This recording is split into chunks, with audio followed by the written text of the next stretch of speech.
Sorry, everybody. We are ready to begin. It's Erev Pesach, which means that we're literally a week away from one of the biggest days of the Jewish year. And that means that we're going to read Parshat Vayikra.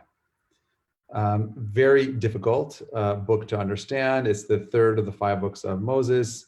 And it is, Midrashim tell us that the word Tov is represented as each book of the Torah. It says Vayi or, and there was light.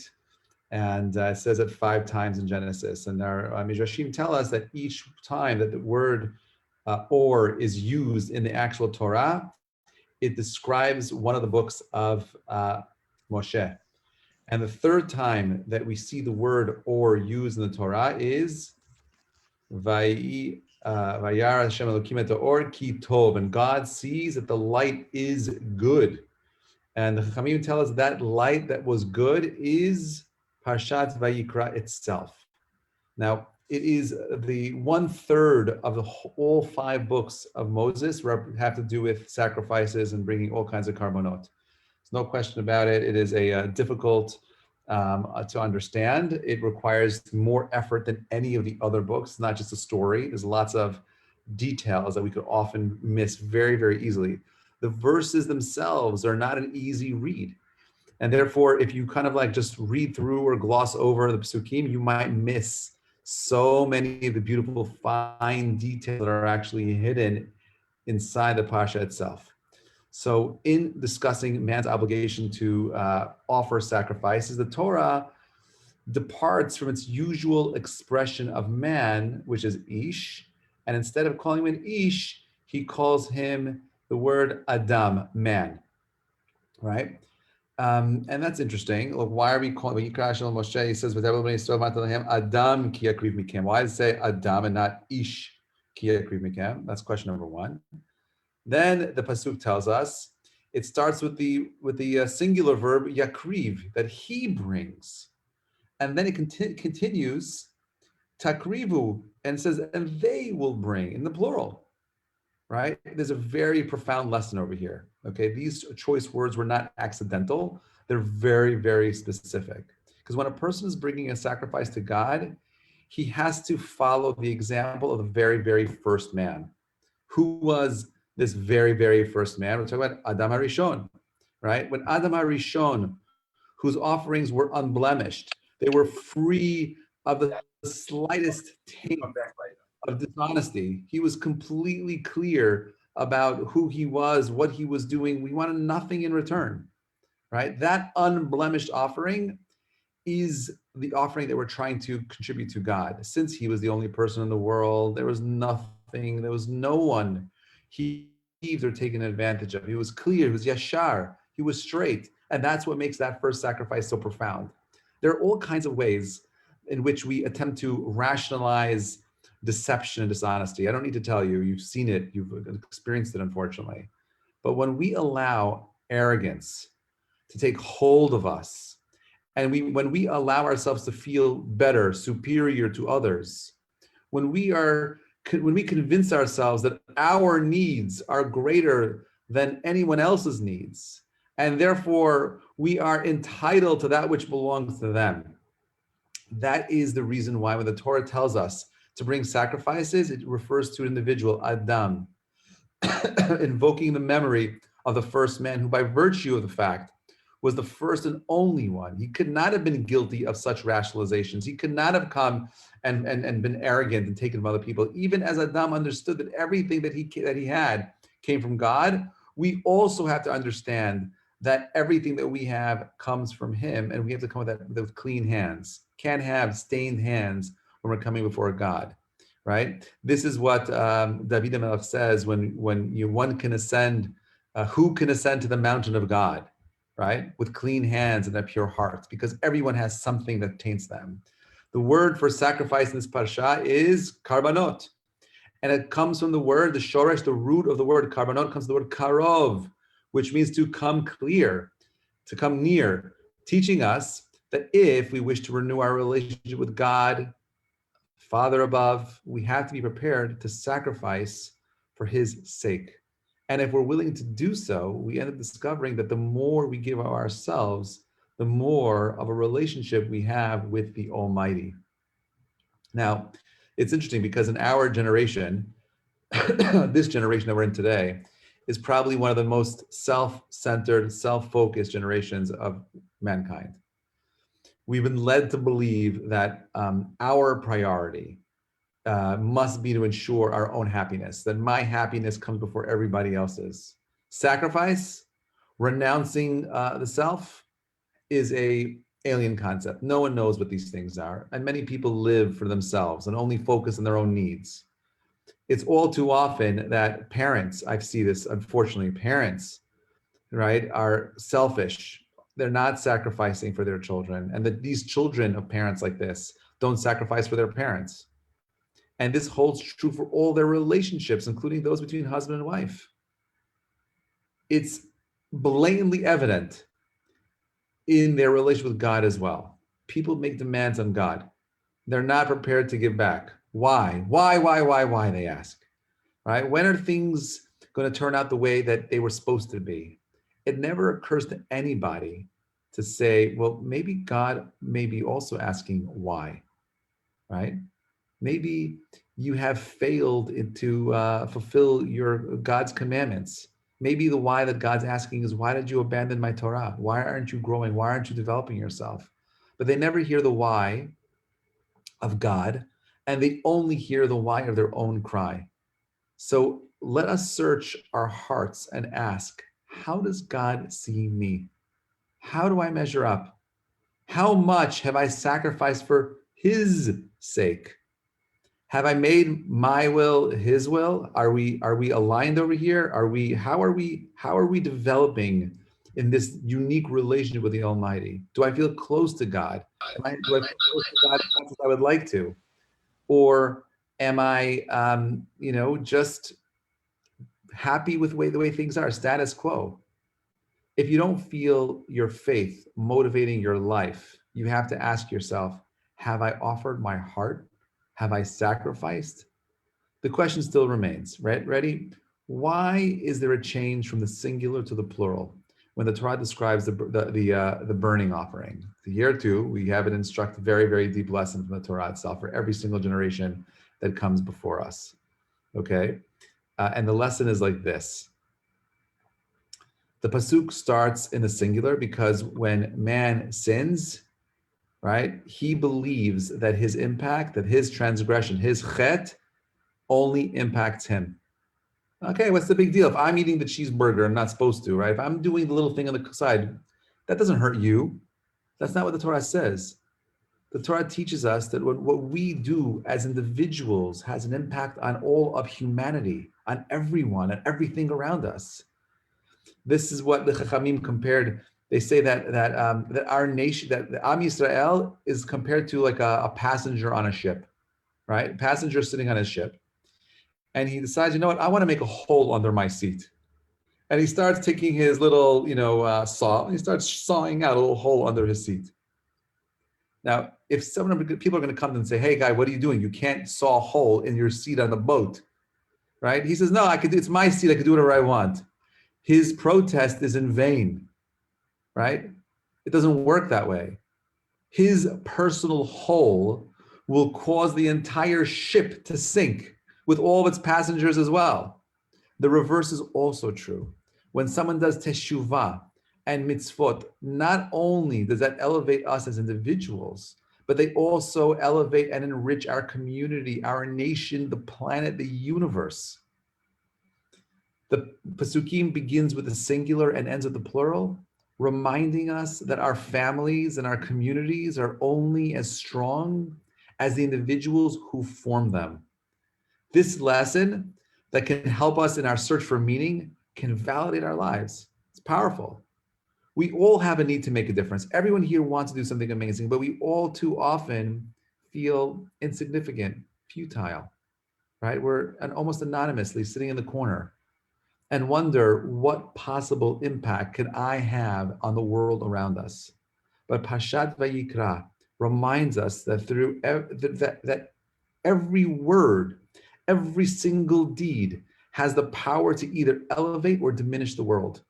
And if we bear this in mind, we'll find it easier to meet all of life's challenges with honor and dignity. And I believe this is so instructive because if you look at the beginning of the Parsha opens with the words, Vayikra el Moshe, and God called to Moshe.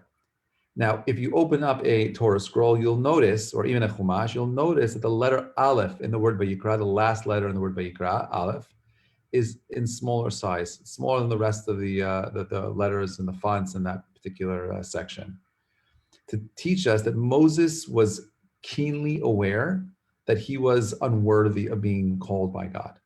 The word Vayikra, without the Aleph, means Kara, Vayikra, right? And that means that by chance, it happened to be, right? It happened to be that God reached out to Moses. It wasn't this intimate, loving relationship where God called out to Moses. Because of Moses' humility, he wrote the Aleph small, because you can't change what God said. God said, write the word Vayikra, but he wrote the letter small to imply that he was not worthy. Now, Moses was the most humble man that lived on planet Earth, more humble than any other man that ever lived. But paradoxically, he was also the greatest of all men. True humility does not imply lack of confidence or unawareness of our God-given talents, but rather it's an affirmation of those divine gifts. When we realize that everything that we possess, that everything that we have was given to us by Hashem, by God, and therefore we must be wise and we have to use what we have and make sure that we return it to him unblemished, that is humbling. No one was more aware of this than Moses. There was a Chacham who once illustrated this concept by comparing a person to a impoverished woman who borrows this magnificent gown to wear at a wedding.